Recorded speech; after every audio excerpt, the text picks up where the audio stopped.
जय हिंद प्यारे बच्चों। तो स्वागत है आप सभी लोग का आपके अपने प्यारे से YouTube channel CKS online classes में। तो प्यारे बच्चों, आज की इस क्लास में हम लोग पढ़ने वाले हैं क्लास 12 हिंदी के लघु एवं दीर्घ उत्तरीय प्रश्न उत्तर को, जो कि आपके 2025 के बोर्ड परीक्षा के लिए काफ़ी ही महत्वपूर्ण प्रश्न हैं और एकदम आपके परीक्षा में ये प्रश्न पूछे ही जाएंगे। तो आप लोग इस क्लास को पूरा जरूर देखिएगा। आप सभी प्यारे बाबू से हाथ जोड़कर निवेदन है कि क्लास को पूरा देखिएगा और अच्छे से समझिएगा और यहीं पे याद कर लीजिएगा। दोबारा आपको पढ़ने की आवश्यकता नहीं है, इसलिए क्लास को पूरा देखिए, समझ आइएगा। और रोज़ रात हम लोग का 7:30 से लाइव क्लास भी चलता है। अगर आप इस चैनल पर पहली बार जुड़े हैं तो चैनल को सब्सक्राइब करके ऑल पे दबाइएगा, जिससे आने वाले सभी क्लास का नोटिफिकेशन आपके पास पहुंच पाए और आप जो इस क्लास को पढ़कर अपनी तैयारी कर पाए, क्योंकि आपको यहाँ पर डेली क्लास होता है, डेली बिल्कुल फ्री PDF मिलता है। अगर आप नए हैं तो ज़रूर सब्सक्राइब करके एक बार कमेंट में I am new student sir लिख दीजिएगा। क्लास के बाद आपको एक नंबर देंगे, जिस नंबर पर आपको मैसेज करके हमसे बिल्कुल फ्री PDF ले लेना है। चलिए फिर क्लास को स्टार्ट करते हैं। हमसे पहले आप सभी प्यारे दोस्तों एक बार क्लास को जो है ज़रूर लाइक कर लेंगे। आप लोग फटाफट आप सभी प्यारे बच्चे जो है लाइक कर दीजिएगा अपने क्लास को ज़रूर, ठीक है। चलिए तो फटाफट एक बार सभी प्यारे बच्चे जो है लाइक कर दीजिए। उसके बाद हम क्लास को स्टार्ट करते हैं और आज का पहला नंबर क्वेश्चन देखते हैं। चलिए तो आज का पहला नंबर क्वेश्चन प्यारे बाबू आप लोग के सामने आ चुका है कि कवि एक आंख की तुलना दर्पण से क्यों करता है। कवि जो है ना, वह एक आंख की तुलना जो है प्यारे बाबू दर्पण से क्यों करते हैं। और ये 2 नंबर का प्रश्न है और एकदम आसान भाषा में सभी प्रश्न पढ़ाएंगे। आप लोग अच्छे से क्लास को पूरा देख लीजिए। आपको 1 बार में यानी एक बार में बाबू याद हो जाएगा। हम 100% लिख कर आपको देते हैं, ये गारंटी के साथ बोलेंगे। तो कवि एक आंख की तुलना दर्पण से क्यों करता है, तो उत्तर दिया गया है कि एक आंख वाला कवि दर्पण की तरह निर्मल और क्या है, निश्चल होता है। एक आंख वाला कवि क्या है, तो वह दर्पण की तरह प्यारे बाबू निर्मल और निश्चल होता है। सभी उसी में अपना रूप देखते हैं। सभी क्या करते हैं, तो उसी में ना अपना रूप देखते हैं, यानी अपने आंख से ना अपने आप को देखते हैं प्यारे बाबू। तो वही कह रहा है कि सभी उसी में अपना रूप देखते हैं प्यारे बाबू, कि हम कैसा है, स्मार्ट है कि खराब है कि क्या है, नहीं है, सब अपने आंख से ना देखता है। तो याद रखिएगा, कवि एक आंख की तुलना दर्पण से क्यों करता है, तो एक आंख वाला कवि दर्पण की तरह निर्मल और निश्चल होता है। सभी उसी में अपना रूप देखते हैं प्यारे बाबू। इसको आप लोग अच्छे से याद कीजिएगा। 2 नंबर आप लोग को प्यारे बाबू बनेगा, यहाँ पे जरूर याद रखिएगा।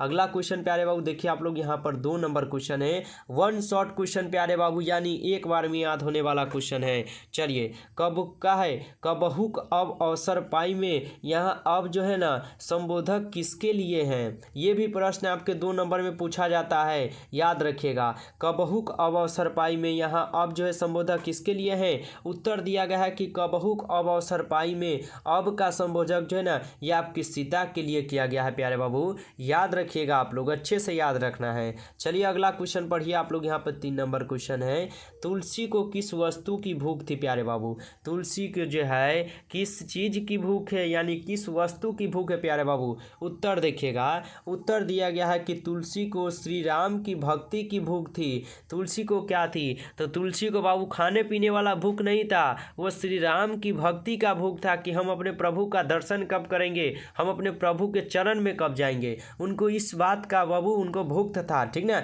यानी भूख था, ठीक है। तो तुलसी को श्री राम की भक्ति की भूख थी, वह भक्ति सुधा का पान करना चाहते थे। वह भक्ति सुधा के क्या करना चाहते थे, तो पान करना चाहते थे बाबू। याद रखिएगा आप लोग अच्छे से इसको भी। चलिए अगला क्वेश्चन देखते हैं। अगला क्वेश्चन है, तुलसी सीता से क्या सहायता मांगते हैं। तुलसीदास जो है वह सीता से क्या सहायता मांगते हैं प्यारे बाबू। उत्तर देखिएगा, उत्तर है कि तुलसी ने अपने दर्द भरे जीवन की याद श्री राम को दिला देने के लिए सीता से सहायता मांगी। तुलसी ने क्या किया, तो तुलसी ने अपने दर्द भरे जीवन की याद क्या है, याद श्री राम को दिलाने के लिए, यानी तुलसी के जो जीवन में जो भी दर्द है, दुख है, जीवन में जो भी कष्ट है ना, उनको जीवन में जो भी दुख है, कष्ट है, जो भी हो, वो सभी चीज़ याद दिलाने के लिए, श्री राम को दिला देने के लिए क्या है, तो सीता से सहायता मांगती है कि आप हमारे प्रभु राम से हमारे नाम लीजिए और हमको बताइए हमारे प्रभु के मतलब हमारे बारे में, कि उनको ये चीज़ का दुख है, ये भी उनको कष्ट है। ये सब मतलब ये चाहना क्या है, किनकी सहायता से करना चाहते थे, तो माता सीता के साथ, ठीक है, याद रखिएगा। चलिए अगला क्वेश्चन देखिएगा 5 नंबर क्वेश्चन है प्यारे बाबू आप लोग का। यहाँ पर 5 नंबर क्वेश्चन पढ़िएगा क्या है। तुलसी ने अपने किन किन क्या है दुर्गुणों का क्या है बखान किया है। तुलसी ने अपने किन किन दुर्गुणों का बखान किया है। उत्तर देखिएगा, उत्तर है कि तुलसी स्वयं को अत्यंत दीनहीन कहा है। तुलसी ने क्या कहा प्यारे बाबू, तो तुलसी ना यानी स्वयं को यानी अपने आप को अत्यंत ही दीनहीन कहा है। वह भूखा है, तुलसी क्या है तो भूखा है, लेकिन उसको किस चीज़ की भूख है तो राम की भक्ति की भूख है। ठीक है, याद रखिएगा। ठीक है, तो वह भूखा है, कमजोर है, वस्त्रहीन है, पापी है, दुर्जन है, मलिन है, प्रभु का नाम लेकर पेट भरता है। कौन तो प्यारे बाबू तुलसी। ठीक है, भिखारी है, पेटू है, नीच है, चरित्र है, परंतु मन ऊंचा है। उनका मन क्या है प्यारे बाबू तो ऊंचा है, यानी उनके मन में कोई भी छल कपट नहीं है। मतलब उनको बहुत सारे वहाँ पे नाम दिए गए हैं, दुर्जन है, मलिन है, प्रभु है, मतलब बहुत सारे नाम जो है उनको भिखारी दे दिए, पेटू दे दिए, नीच दे दिए, तो बहुत सारे बात जो उनको बोला जाता है, लेकिन उनका मन जो है ना बहुत ही ऊंचा है, बहुत ही दयालु है ये तुलसीदास। ठीक है, याद रखिएगा। चलिए नेक्स्ट क्वेश्चन पढ़िएगा आप लोग। यहाँ पे 6 नंबर क्वेश्चन है, हिंदी का श्रेष्ठतम महाकाव्य कौन है। तो हिंदी का श्रेष्ठतम महाकाव्य रामचरितमानस है प्यारे बाबू, याद रखिएगा। ये भी प्रश्न आपके 2 नंबर में पूछा जाता है हमेशा। अगला क्वेश्चन देखिएगा आप लोग। यहाँ पे 7 नंबर क्वेश्चन, कबीर ने भक्ति को कितना महत्व दिया है।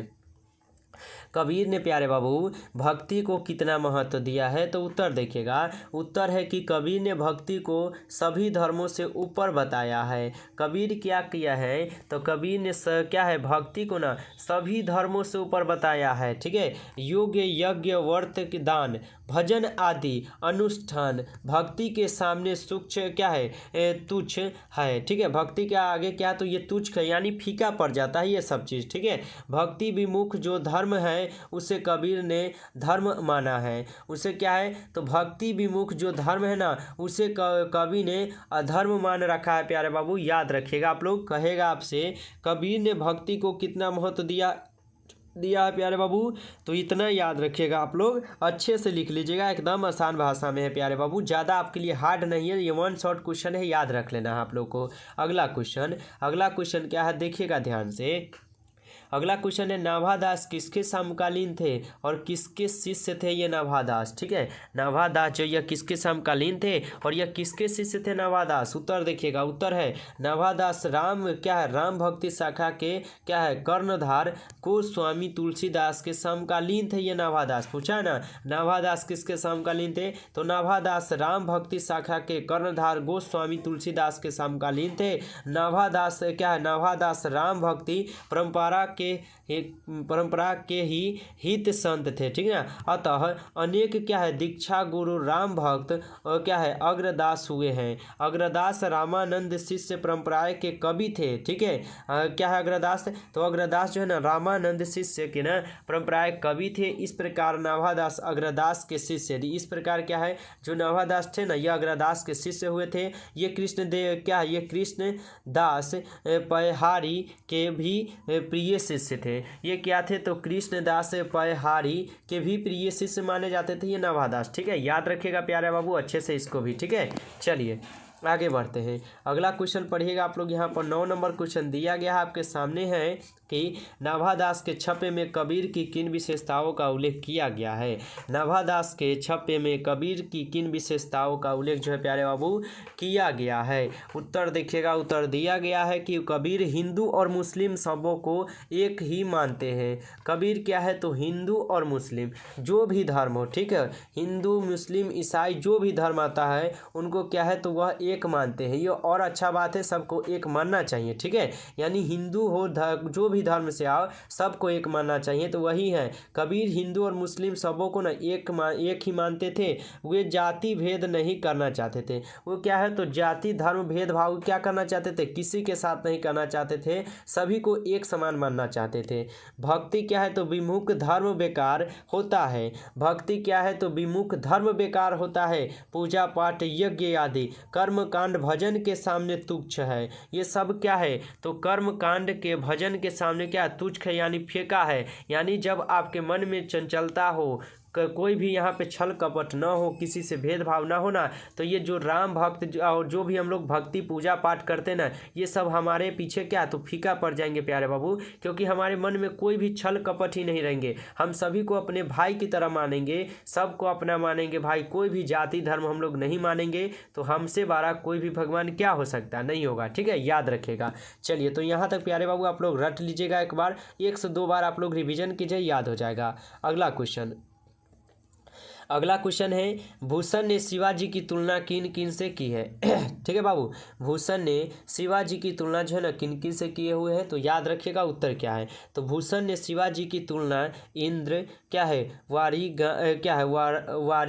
वागिन राम पवन शिव परशुराम दावागिन चिंता शेर सूर्य और क्या है कृष्ण से किए हुए हैं भूषण ने शिवाजी की तुलना। ठीक है, याद रखिएगा, कहेगा भूषण ने शिवाजी की तुलना किन किन से की है। बाबू इतना याद रखिए, ये भी क्वेश्चन आपके 2 नंबर में ही फंसेगा। ठीक है, चलिए बाबू आप लोग जो है ना अभी तक क्लास को सभी प्यारे बच्चे लाइक नहीं किए तो एक बार जल्दी से लाइक कीजिए। जो बच्चे नए हैं बाबू आप लोग पछताइए मत, पछताने से बढ़िया है कि आप सब्सक्राइब करके पहले जुड़े रहिए, अच्छे से पढ़ाई कीजिए और पढ़ाई कर लीजिएगा तो आपको पछताना नहीं पड़ेगा। 2 महीना में हम गारंटी लेते हैं कि आप लोग को भी अच्छा से अच्छा नंबर हम दिला देंगे, अगर नहीं भी कुछ तैयारी हुआ है तब भी। ठीक है, चलिए अगला क्वेश्चन देखिएगा आप लोग, यहाँ पर 11 नंबर क्वेश्चन है, छत्रसाल की तलवार कैसी थी?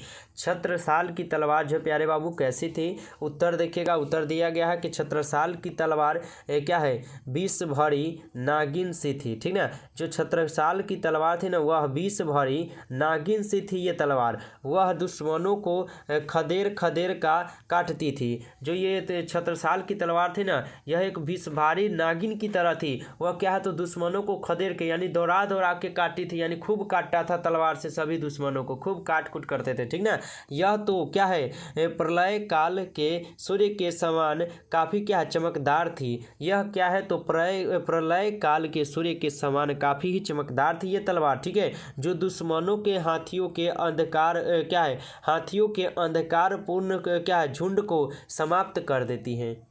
जो क्या है तो दुश्मनों के जो हाथियों के अंधकार पूर्ण झुंड है ना उनको समाप्त कर देती है प्यारे बाबू ये छत्रसाल की तलवार। ठीक है, याद रखिएगा प्यारे बाबू इस क्वेश्चन को भी आप लोग अच्छे से। अगला क्वेश्चन पढ़िए आप लोग, यहाँ पर 12 नंबर क्वेश्चन। 12 नंबर क्वेश्चन है कि शिवाजी का तुलना मृगराज से क्यों की गई है?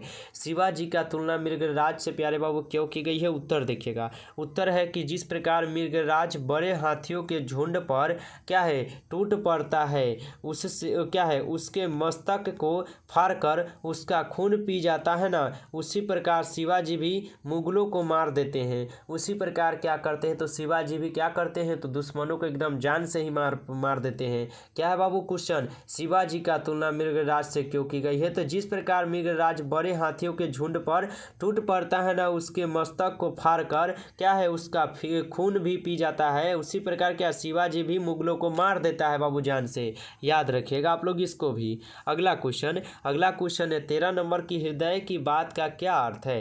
हृदय की बात का प्यारे बाबू क्या अर्थ होता है? उत्तर देखिएगा, उत्तर है कि हृदय की बात का अर्थ है मन की बात, अर्थात मन को शांति देने वाली बात। ठीक है, हृदय की बात का क्या अर्थ है तो हृदय की बात का अर्थ होता है बाबू मन की बात, यानी मन क्या हमारा कर रहा है बाबू, मन कर रहा है कि हाँ हम पढ़ेंगे तो पढ़ेंगे, मन कर रहा है हमको क्या है गाना सुनना है, कोई संगीत सुनना है तो हम वो करेंगे। जो हमारा मन करे उसको पहले पूरा कीजिए, ठीक ना, ताकि वो मन हमारा एक तरह हो जाए और उससे पूरा हो जाएगा तो हमको पढ़ाई में मन लगेगा, जो भी काम हो सब में मन लगेगा। ठीक है, तो हृदय की बात का अर्थ है मन की बात, अर्थात मन को शांति देने वाली बात। जो भी आपका मन चाहे उसको आप पूरा कीजिए, चाहे वह किसी से बात करने का हो, किसी से झगड़ा करने का हो, क्या है गाना सुनने का हो, खेलने का हो, ठीक है, कहीं पे घूमने का हो, जो भी आपका मन करे अंदर से उसको पूरा कर दीजिए पहले। उसके बाद जो भी करना हो आप कीजिए, आपको खूब मन लगेगा, चाहे पढ़ाई हो काम हो, ठीक है, जो भी काम कीजिएगा आपको खूब मन लगेगा। इसलिए जो मन कहे पहले उसको पूरा कर देना चाहिए। ठीक है,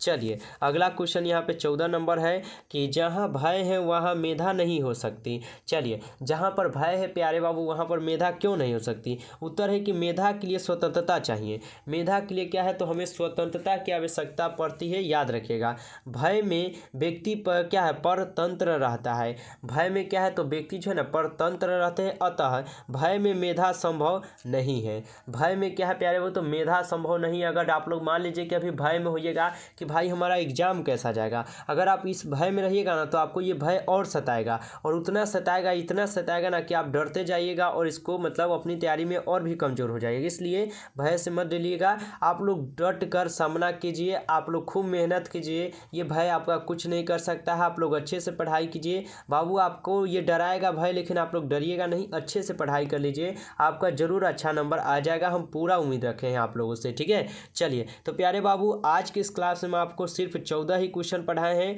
और इतना पहले आप लोग याद कीजिए। उसके बाद हम नेक्स्ट क्लास भी लेकर आने वाले हैं बहुत जल्द, ठीक है। तो आप लोग इतना जब तक रट जाइएगा, उसके बाद और भी क्वेश्चन देंगे आपको रटने के लिए, ठीक है। एकदम गेसिंग कर रहे हैं क्वेश्चन, आसान से आसान भाषा में बाबू, जिससे आपको याद होगा, ठीक है। चलिए तो जाने से पहले आप सभी प्यारे बाबू लाइक अगर नहीं किए होइएगा तो ज़रूर करके ही जाइएगा। चैनल पर पहली बार अगर आप जुड़ रहे हैं तो चैनल को सब्सक्राइब करके ऑल पे दबाना ना भूलिएगा बाबू, क्योंकि आपका समय सिर्फ 2 महीना मानिए तो बच्चा हर 2 महीना में अच्छे से तैयारी करने के लिए जरूर सब्सक्राइब करके जुड़ना है सीके ऑनलाइन क्लासेस से, क्योंकि डेली क्लास और डेली बिल्कुल फ्री पीडीएफ के साथ आपको यहाँ पे तैयारी कराई जाती है। पसंद आए तो बाबू जरूर सब्सक्राइब करके आप जुड़े रहिएगा, ठीक है। और क्लास को आप सभी दोस्तों के पास शेयर कर दीजिए एक बार, ठीक है, शेयर जरूर कीजिए आप लोग एक बार।